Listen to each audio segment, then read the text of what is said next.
1, 2, 3, 4. Chop, chop, chop. It's Cure of the What Now? Gather the ingredients. Cure of the What Now? Not much time to prep before it's time to start the show. Oh! Guests are arriving. Cure of the What Now? Everybody's smiling. Cure of the What Now? A tasty party starting. Now it's time to go. Woo! Ooh, served hot and fresh. Itadakimasu.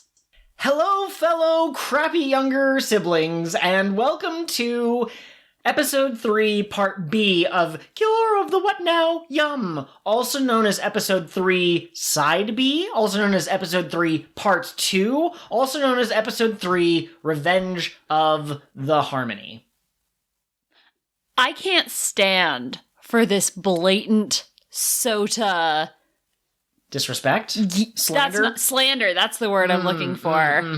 How dare you assume that he is the crappy sibling when we have all the evidence in the world that it's Kanade? Okay, that's fair. So how should I have said it instead? Hello, fellow crappy older siblings? Hello, fellow angry older sibling? I'm your host, Kat. And I'm your co-host, Joel. We didn't actually prepare these things because I wasn't sure if we were going to do a normal intro to Part 2, Part B, Revenge Side B, Revenge of your butt. Yes. Absolutely. Joel, we are now discussing Max Heart and Sweet PreCure. Yes. Which would you like to start with? Let's do Max Heart 3, and I would like you to try to tell me what happened in this episode. Absolutely. I can tell you really easily what happened in this episode. Nothing. I'm thinking about it, and like, the girls went to school. Yes. Nagisa told Pollun Pollun and Sikun, stay home, don't come to school. And Pollun said, Mipple and Mipple awoke. I want to awaken too. And Nagisa said, I don't know what you're talking about. Don't come to school. And she went to school, and Pollun showed up at school. Yes. And she was like, what the heck are you doing here, Pollun? There were some shenanigans with Wisdom and the Elder trying to find where Sikun had gone because Sikun escaped out the front door. She flew out to go find the queen. And that was about it. I can't even remember what the conceit for the villains was. Like, why a Zakena showed up. I think he just showed up and created a Zakena, and they were like, oh, we gotta fight it now. You know what was cute about this episode? Go ahead. I liked when the butlers were being good dads to the child darkness Sama. And then he like tripped when he was running around, and the big scary villain general picked him up. Dr. Dracula. And looked at the Zakena butlers and was like, didn't I tell you to be careful with him? Like, I love that. I love how dedicated he is to the return of his Dark Lord. Absolutely. And if it weren't for the fact that this had already been done magnificently in Good Omens, I would actually be a little like, oh, that's kind of cute having the Dark Lord be like this little kid who doesn't seem to have any darkness in him. So, but like I said, Good Omens did it, and Max Heart is the blandest season of PreCure that I've seen so far, just based off of these first 3 episodes. We have a channel in our Discord where people can give us thoughts about the episodes that we're going to be covering, and that one welder guy literally said, I forgot what happened in episode 3, and I said, I did too. Like, there was some general shenanigans. They're trying to find Pollun, but that's basically it. Absolutely. I will say I'm still enjoying this more than Futariwa, because Futariwa had the semblance of trying to have a plot, and this is just sort of silly. Yeah, I could absolutely get that. I think eventually they're going to have a story, and I'm waiting for that to happen, but until it happens, I don't have anything to say. Yeah, fair enough. So let's move on to Sweet, Sweet, Pretty Cute. Harmonize with me, Scrimblow. I have no idea how that's going to sound. The levels look normal. It doesn't look like we peaked or whatever it's called. We didn't scream, so I think it'll be okay. There have been some episodes where I have yelled so loud that my voice cut out, like the mic couldn't pick it up anymore. So I'm endeavoring to not do that, so Sweet Joel does not have to edit it. Is that Sweet SWEET or SUITE? Sure it is. Oh, okay. Yeah, absolutely. If it's the second, I can live with Zach and Cody, I think. Which episodes of Sweet PreCure did we watch watch for this? We watched episodes 4 through 8. That's a lot. Yes, since this episode was going to cover 2 episodes of Delicious Party, I figured it makes sense that we would try to cover about twice as much Sweet PreCure. When we were talking about Delicious Party, those 2 episodes were kind of... They were simpatico. They were kind of like 2 parts of the same whole. A side A and a side B, as it were. Exactly, yes. So do you think that these 4 episodes are kind of like one arc, or do you want to cover them separately? I'm going to let you decide as you give me your succinct summary. Why don't you shotgun me succinct summaries, and then we'll discuss each episode individually as needed. Absolutely. Please consult your doctor before shotgunning 4 episodes of any anime. The side effects include saying weeb stuff out in real life, constantly falling over or running to school late with a piece of toast in your mouth. Man, can I have a quick aside really quick? I guess so. So when Miyazaki retired after he, made his last movie, one of the things he said was he feels like the people making anime nowadays only watch anime. They don't watch real people. And he explicitly said, I feel like they are otaku and they don't like real people. And in Japan, otaku is a bit more of a slur than it is here. Like, it's not a positive thing. And so I just thought that was really interesting. And I saw it in the context today of back in the day when George Lucas made the original Star Wars movies, he made them based on the samurai films and the westerns that he grew up with. But the people making Star Wars content today are making it based on Star Wars. Oh, okay. So we're kind of becoming increasingly narrow in our scope, and it affects the art that we make. Okay, very interesting. Anyway, you saying weeb stuff just made me think of that. Yeah, absolutely. That's a very interesting... This has been Kat's Cultural Corner. This will probably not become a returning segment of the show, but maybe, who knows? All right. So in Sweet Episode 5, it starts mid-battle, which is something that I wish more PreCure episodes did.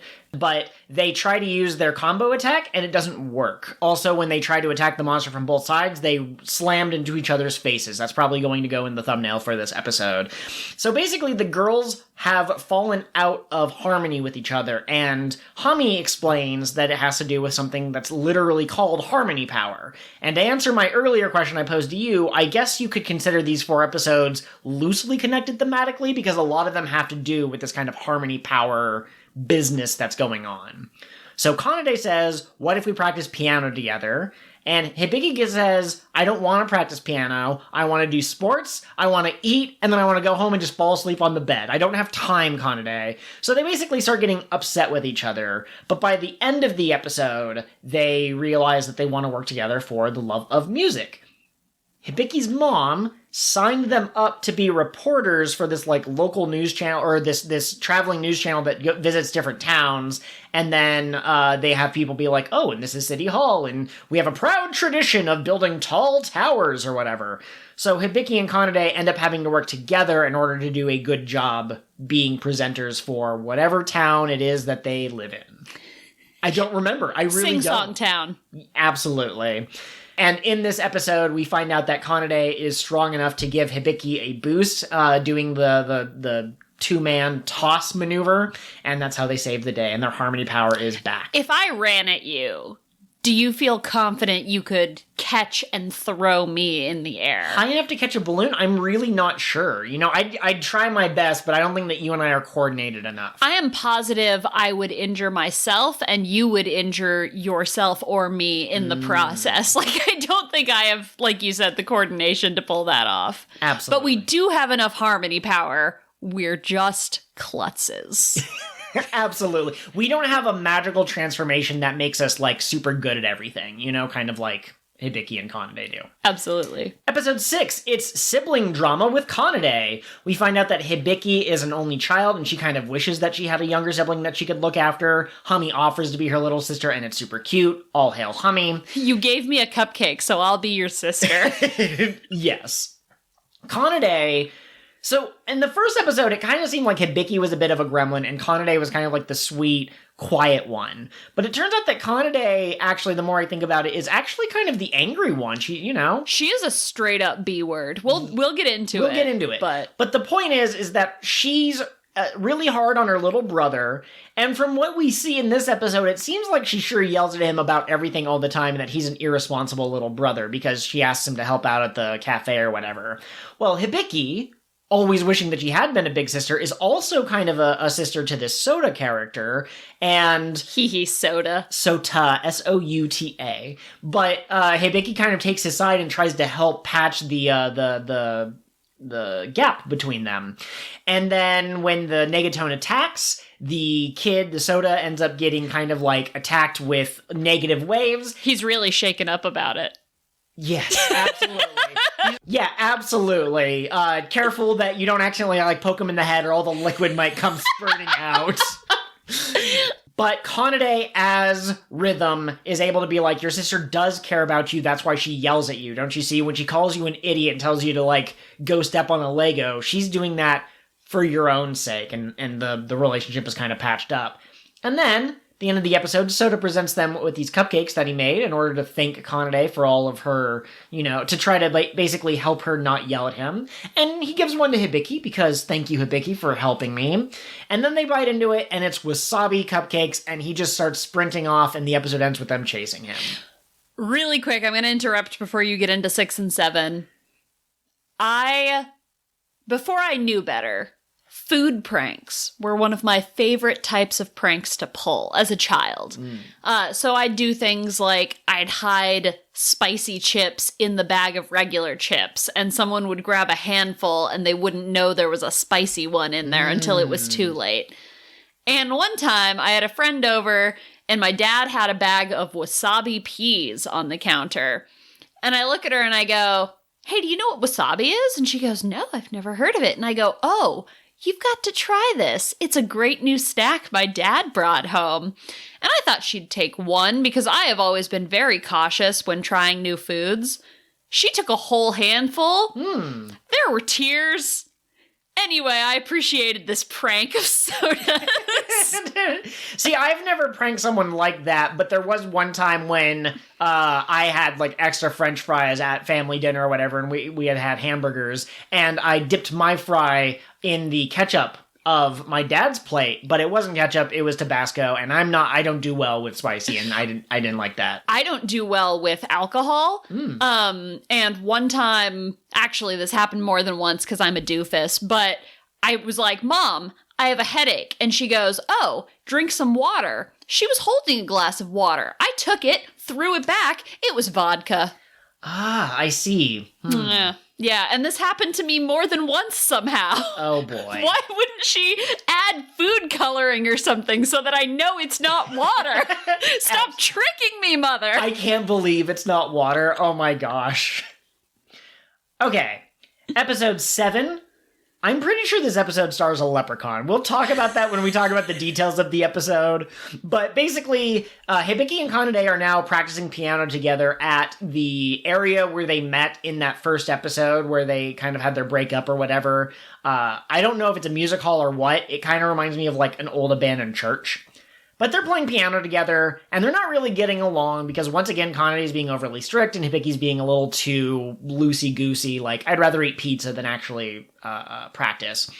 So there's an old man hanging out in this area, and his name is Otokichi, and he hears Hami talking to Kanade and Hibiki, and they try to distract him by asking about his grandchild, because if you ask him about his grandchild, he'll just like start doting on them and get completely lost in his own kind of like La La Land kind of a thing.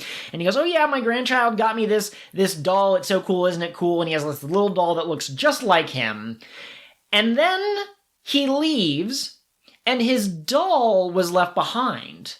So Kanade says we have to return this doll to Otokichi-san because it's important to him and we don't want to wait. And Hibiki goes, but doesn't he come here every day? Can't we just give it to him tomorrow? Turns out, no, they're going to do it today. So the episode... Kanade comes from the Manatsu school of doing things right now. Absolutely. So they have some wacky shenanigans as they go around the town. And this episode, you can't convince me otherwise, is them going on a date as they grow closer together and they realize how much fun they have together. And does that make Otokichi Kanade's wingman or Hibiki's? Homies. On behalf of the girls.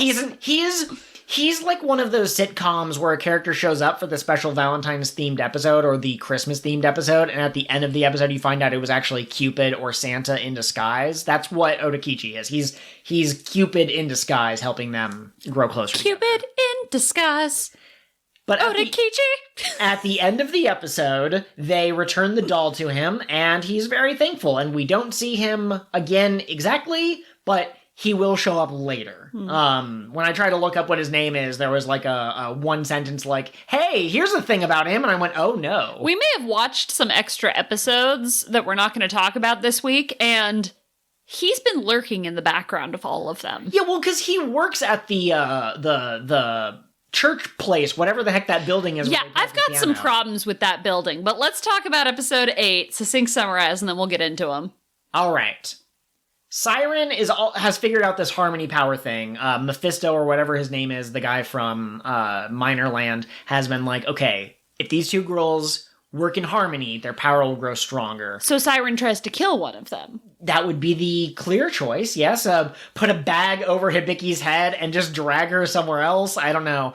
But no, what she decides is that she's going to transform into a new girl. She doesn't take her normal disguise that at this point I think both Hibiki and Kanade have seen, and she tries to become Hibiki's best friend and drive a wedge between Hibiki and Kanade. Follows Hibiki around, takes notes on the things that she says. She takes it too far. Like, she meets Hibiki and she's like, can we be best friends right now? Even though it takes time to develop best friends. But it turns out Siren is socially just inept. We find out she's never had a friend by the end of this episode. And even though she was trying to drive them apart and she eventually succeeds, Kanade is able to be like, hey, Hibiki, I'm still your friend. I'm going to help out. And Hibiki finds out that this girl is actually Siren in disguise. Tears are shed and the final battle happens. And that episode ends. But it is clear from some of the things that Siren says, like, to herself or some of her facial expressions, that she's actually a little more shaken up about this experience than you would assume, but we don't get more on that yet. And that has been your Shotgun Succinct Summary! That was incredible. I'm a little dizzy, but I think we can make it through. Did you like these episodes? Yeah, overall, I think that they were really great. I did start to wonder if every single episode was just going to be Hibiki and Kanade fighting with each other every episode. And we've seen 2 more episodes that we're not going to talk about today. We've seen 9 and 10 in preparation for next week's episode.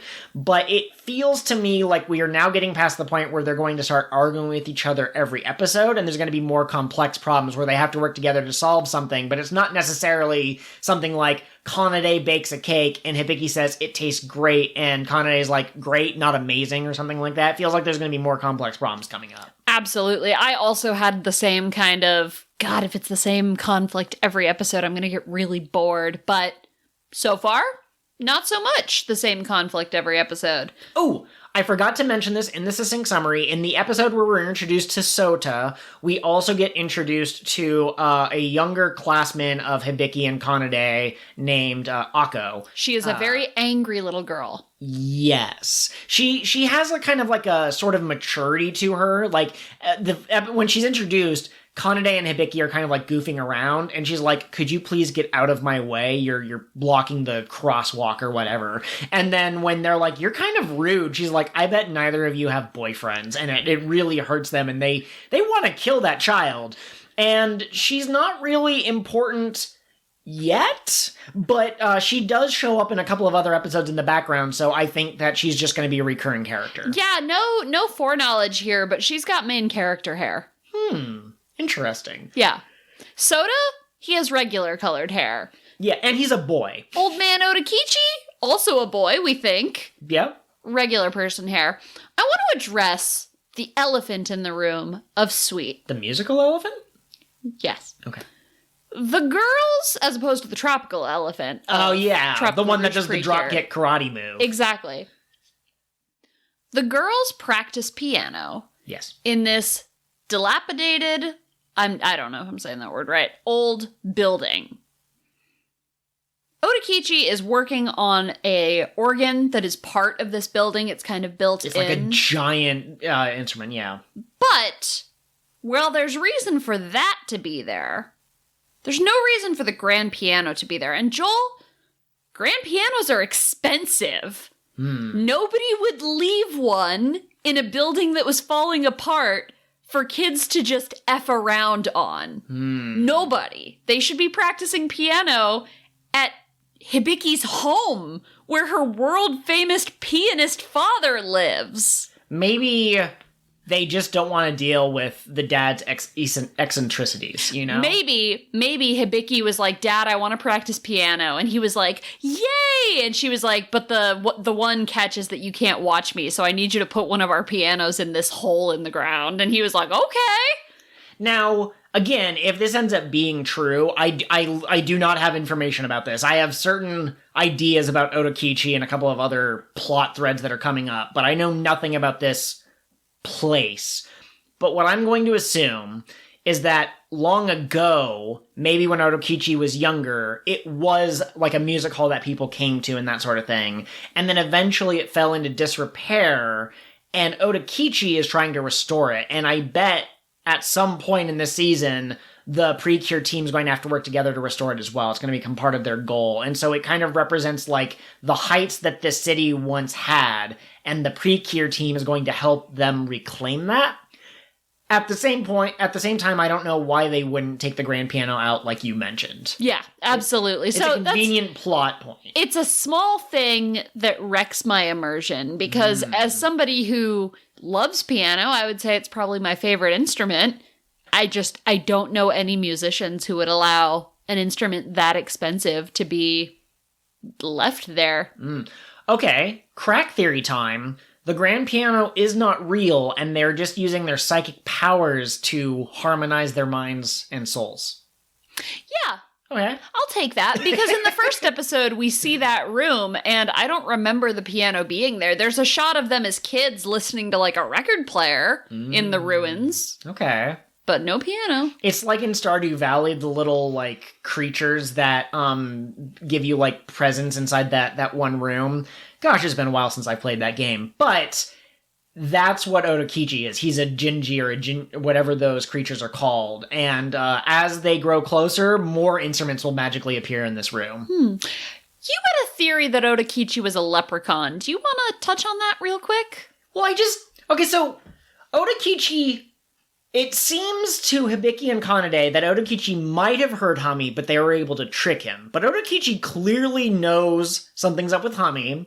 He clearly mentions, like, he has Kanade and Hibiki get, like, a big stepladder, and they're kind of setting it up for him. And while they're doing that, he mutters kind of to himself, but with an earshot of Hami being like, these two girls need to learn how to work together, which gives Hami the great idea to just F off and, like, hide in a tree for the episode so the girls have to work together.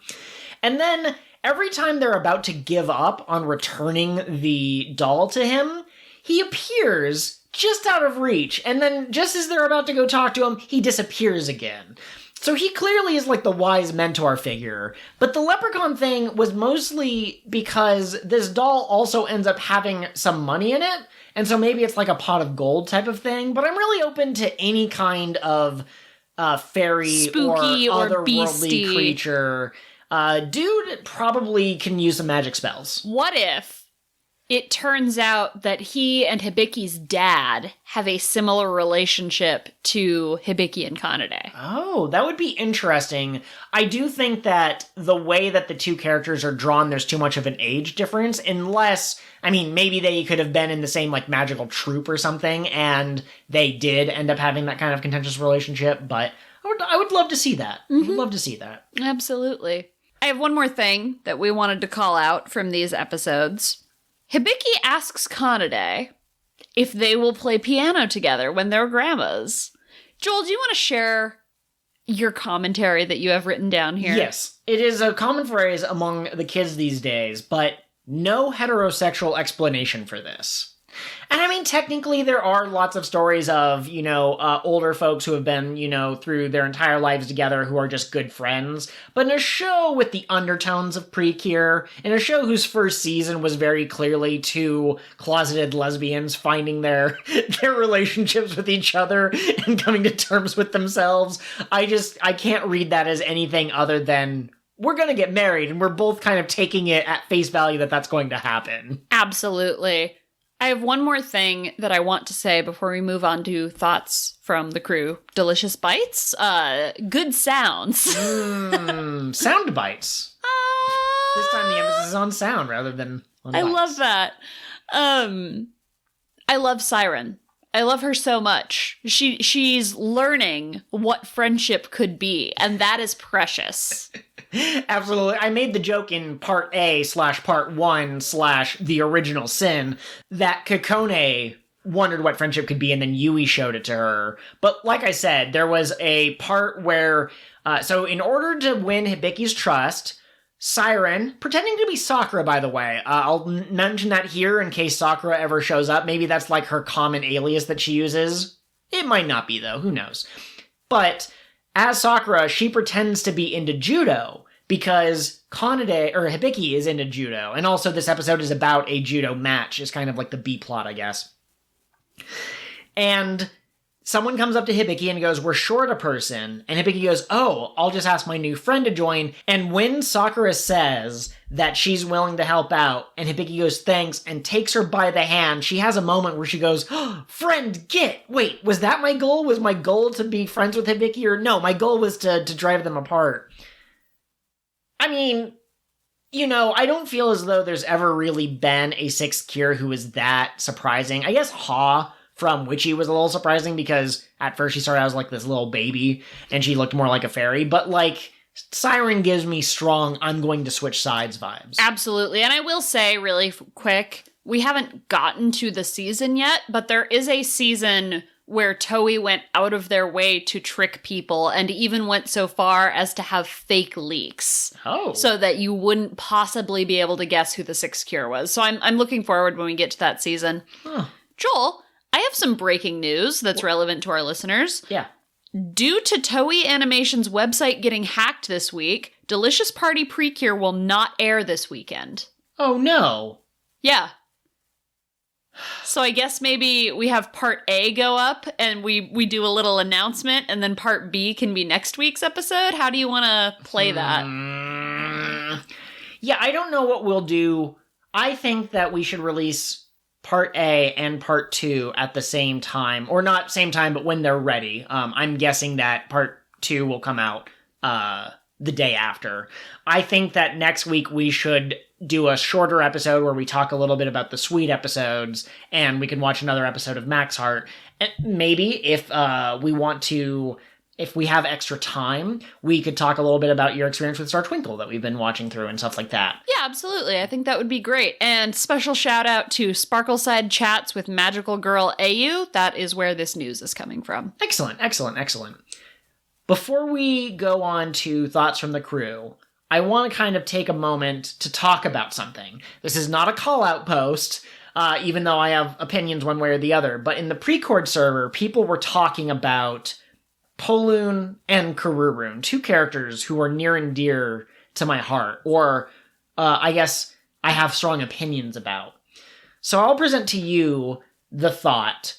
A, is Pollun more annoying than he is cute?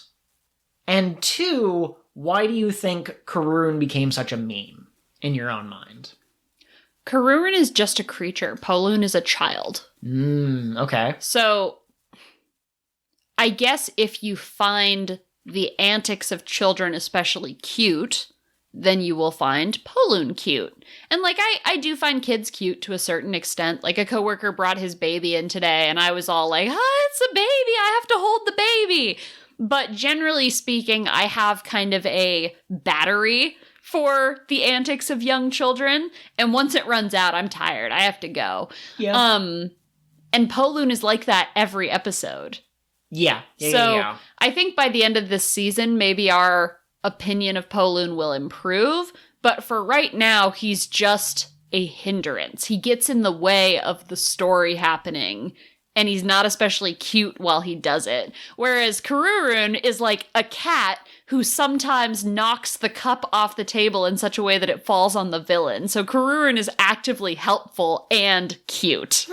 I would say, as far as helpful, Kururun is very value neutral. Kururun does not accidentally cause trouble, but nor does Kururun really help or is as much a part of things as, say, like, I guess Chiffon from Fresh PreCure. Yeah, I think I've made my opinion about Pollun clear on this podcast, but I just thought it was an interesting question because the moment I saw Kururun, I loved Kururun, and I became part of the meme. But then when someone said, I don't get the meme, I had to take a moment and go, why do I like Kururun? But Kururun really is a really perfect design, and no negatives, really. Some people in the Precord server were saying that, like, if you took Kururun out of the show, you wouldn't notice a difference. I would notice a difference. It would be that the show was overall less cute than it was in its current form. But, like, that's fine. I'd prefer a cute character who doesn't make things worse over a character who I feel is too immature to properly handle it. I made this analogy. If you, for some reason, were infiltrating the realm of darkness with your PreCure team, and things got really hectic, like a six-armed demon showed up and you needed to get some people out of the way, if you put Pollun in a room and you said, stay here, it's dangerous, he would immediately leave the room, get captured, and make it worse. Whereas if you ask Kururun, please stay here, we have an episode where that happens. If you asked Fua to stay here, or Ha to stay here, I think that they would also probably leave, but they would help because they have fairy powers that help, whereas Pollun just cries a lot. Yeah, he's the prince that will usher in the age of new light someday. I think we are spoiled by the Ha's and the Fuas of the world. Because Ha also was a child, and she also had some of that, like, toddler rebellion, but her character growth was pretty rapid, whereas Pollun's is stretched out over an entire season and a half. And so maybe we're just being spoiled, but I agree with you. I think that Pollun makes situations that he's in worse, whereas Kururun is fairly neutral, and other cute childish fairies make it better. Yeah. Kome versus Kururun. Kome has more flaws, but not major ones. Not like Kome is a serial killer who's never worked a day in her life. Kome. But at the same time, you know, we had the episode where she wanted to prove her worth, and that was really sad. Perhaps too sad for some people, but Kome as a character is more compelling, but I think you wouldn't make a meme out of Kome because Kome has wants and desires and probably an arc, whereas Kururun just is Kururun. Like, Kururun is just a brute fact. I feel like Kururun really sums up Tropical Rouge as a season because there's nothing particularly, like, majorly impressive, but we enjoy looking at it. Yeah. Well, and a well-placed Kururun at the end of an episode or an intense moment, it really does make the situation better, to counter the person who was like, I don't think you would lose anything. There's just moments where they're like, yeah, we're in this together, and then Kururun just goes, Kururun! It's like, yeah. One of the best episodes of Tropical Rouge is when the butler Zakena'd the water. Yes, yes. Not Zakenna. What was it in Tropical Rouge? Yarneda. When the butler Yarneda'd the water, and Manatsu's fighting, and all of a sudden she goes, I left Kururun in the study room! Just Kururun all worried in the study room? That was brilliant! And then Kururun is all excited and jumps out of the water and gets lasered in the face by Papaya. Oh, gosh. Also hilarious. So I agree. I think Kururun makes things better. Kururun is a handy device to cut tension. Yeah. Absolutely. And that is your final thought on that, but not your final thought of the episode. Boo. You got some sound bites for me? Yeah, absolutely. Those are my notes on what the episodes were about, rather than James's thoughts. James really liked the clumsy moment when melody and rhythm kind of smushed into each other when they try to tackle the Negatone, and goes, I want more of that. And he likes that they had to strengthen their friendship and beat the baddie. I didn't notice this when I was younger, but it is interesting that in anime you often have, like, you know, Goku won't be able to defeat Frieza and then he has to become a Super Saiyan, or Luffy won't be able to beat these characters so he has to develop a new technique, that sort of thing.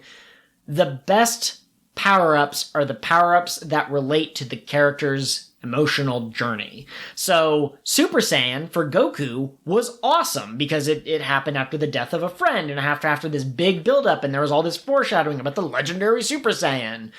Super Saiyan 2 or Vegeta's Super Saiyan transformation or Super Saiyan 3, not as impressive for anyone who's watched Dragon Ball Z, in my opinion. This is Vegeta slander. I won't stand for it.